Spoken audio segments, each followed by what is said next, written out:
The private car was 12 minutes late when the snow started in earnest. By the time Marshall Voss stood on the sidewalk outside the Meridian Tower at 10:47 p.m., the app had updated twice, first to 17 minutes, then to the word "canceled" in small gray text that he stared at for longer than it deserved. His phone was at 4%. He had been in back-to-back meetings since 7 that morning, the last of which had run nearly 2 hours past its scheduled end because 3 people in that room could not agree on something that should have taken 40 minutes. He was tired in the specific way that comes not from physical exertion, but from spending an entire day managing other people's inability to decide things. He looked up and down the street. The city had changed since he moved his company into the Meridian building 6 years ago. He knew the neighborhood by car, by the view from the 31st floor, not by its sidewalks, not at this hour, not in this weather. A city bus rounded the corner 2 blocks north, its headlights cutting through the thickening snow. Marshall had not been on a city bus in 22 years. He got on. The bus was 2/3 full. He paid with a card he had to dig for in his coat pocket. The transit reader beeped at him twice before accepting it and stood in the aisle for a moment, taking inventory of the available seats the way he took inventory of everything, quickly, efficiently, deciding in seconds. The last available seat was near the back, beside a woman in a fast food uniform holding 2 grocery bags and a sleeping toddler. He sat down. She did not look at him. The child did not stir. The bus moved. Before we continue, if you believe that what a person carries inside them has nothing to do with what they're wearing when you meet them, please like this video, subscribe to Stillwater's Stories, and share this with someone who needs to believe in people again today. Her name was Dina Marsh. She was 38 years old, and she had been on her feet for 9 hours and 40 minutes. She knew this precisely because she tracked her hours the way people track money when money is the thing that determines everything else. When she would make rent, when she could afford the textbook she needed for the recertification exam she was scheduled to take in 6 weeks, when she could replace Marcus's winter boots, which were a size too small. Marcus was the toddler. He was 26 months old, he weighed 28 pounds, and he had been asleep against her left shoulder for the past 40 minutes because she had learned, through the particular trial and error of single parenthood, that the specific combination of a warm coat and a mother's shoulder and the low vibration of public transit could put him under in under 10 minutes. She had used this knowledge deliberately tonight because she needed him asleep for the bus ride, and she needed the bus ride to study. The textbook was in the larger of the 2 grocery bags, wedged between a bag of rice and a box of crackers. It was the 4th edition of a pre-hospital emergency care manual used in EMT certification programs. 800 pages, 4.2 pounds. She had bought it used from a nursing student 2 years ago for $31, which had been a significant financial decision at the time, and she carried it everywhere because the bus was, at this point in her life, the only place she could reliably get 45 minutes alone with the material. She had been a certified EMT for 4 years before Marcus was born. When his father left and her mother's health declined in the same 6-month window, and she could no longer afford the childcare that the irregular hours of emergency medicine required, she had let the certification lapse. It was supposed to be temporary. Temporary had lasted 3 years. Now she was 6 weeks from changing that, if she could pass the practical and the written exam on the same attempt, which she needed to do because she could only afford to register once. She knew more about pre-hospital emergency care than most people sitting in that bus would believe possible if she told them. She had never told anyone on a bus. She pulled the textbook out of the grocery bag, opened it to the chapter she had flagged, and began to read. Marshall noticed the book without intending to. He had pulled out his phone by reflex before remembering it was dead, and without a screen to look at, his eyes moved to his surroundings the way eyes do when there is nothing else to give them direction. The woman beside him was reading something dense. He caught the title on the spine in his peripheral vision. He looked away. The bus stopped 4 times. At the 5th stop, it did not move again. The driver made an announcement that was partially obscured by static. Something about a mechanical issue, something about another bus. something about an estimated wait time. Marshall could not make out the number. The temperature inside the bus, which had been warm enough when they boarded, began to fall within minutes. The heating system apparently had gone with whatever else had stopped working. He checked his phone again, still dead. He looked around. Most people were on their phones. The woman beside him had not looked up from her textbook. The child on her shoulder shifted, made a small sound.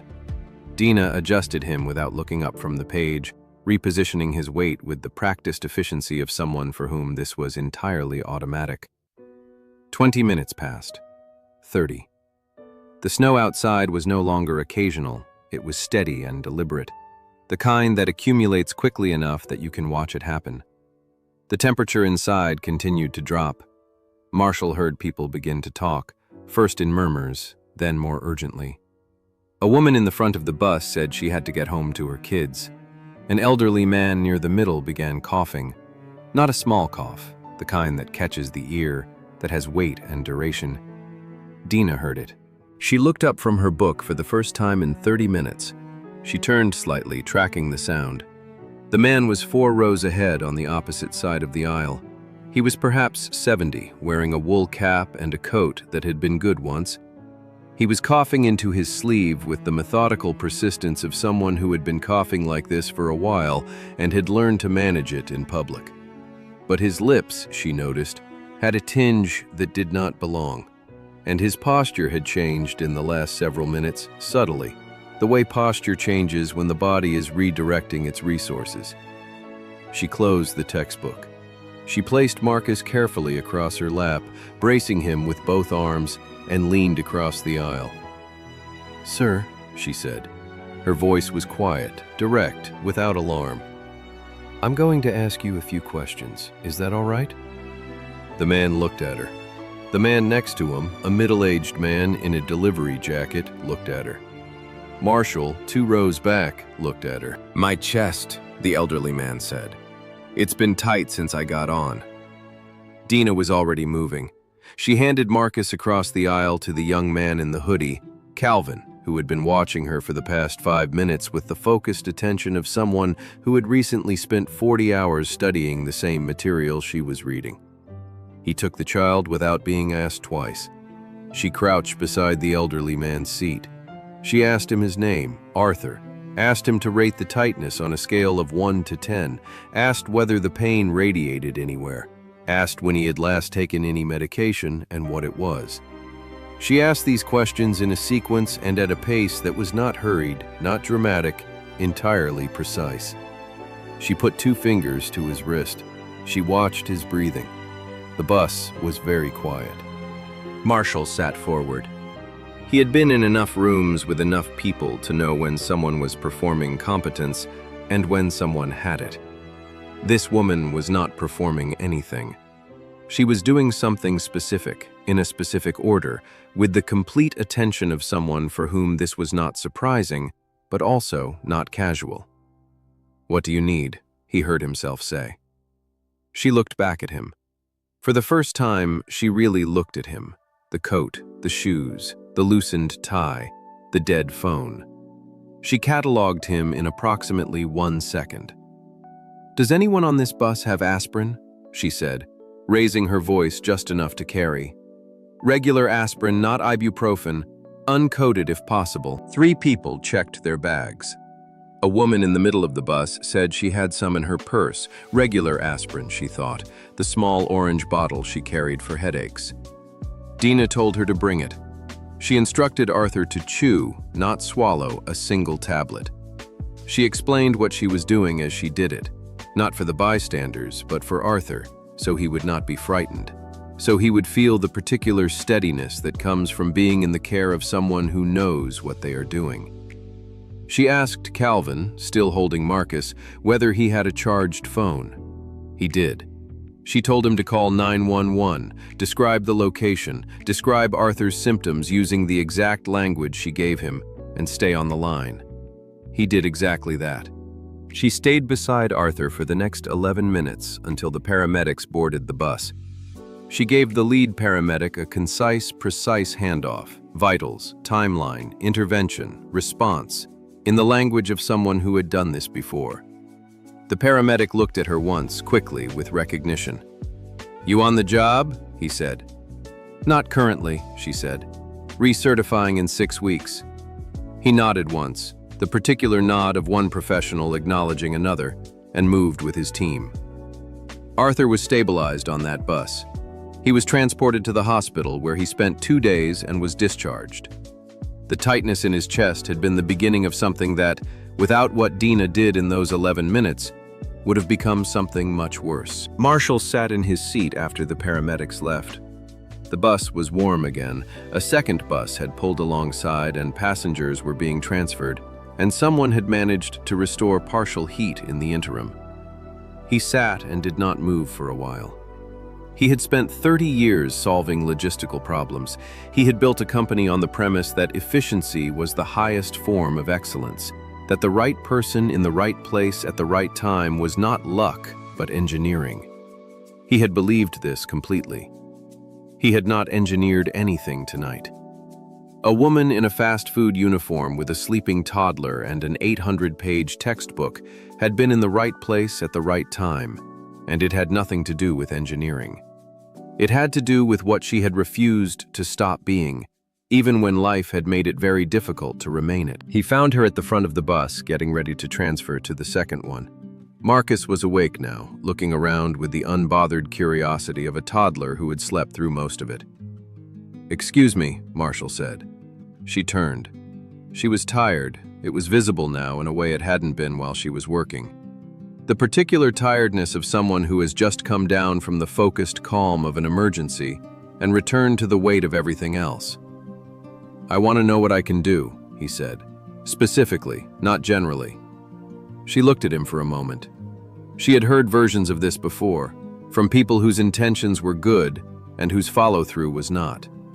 She assessed him the same way she had assessed everything else tonight, directly, without ceremony, with the efficiency of someone who did not have time to waste. "The exam registration is $312, she said.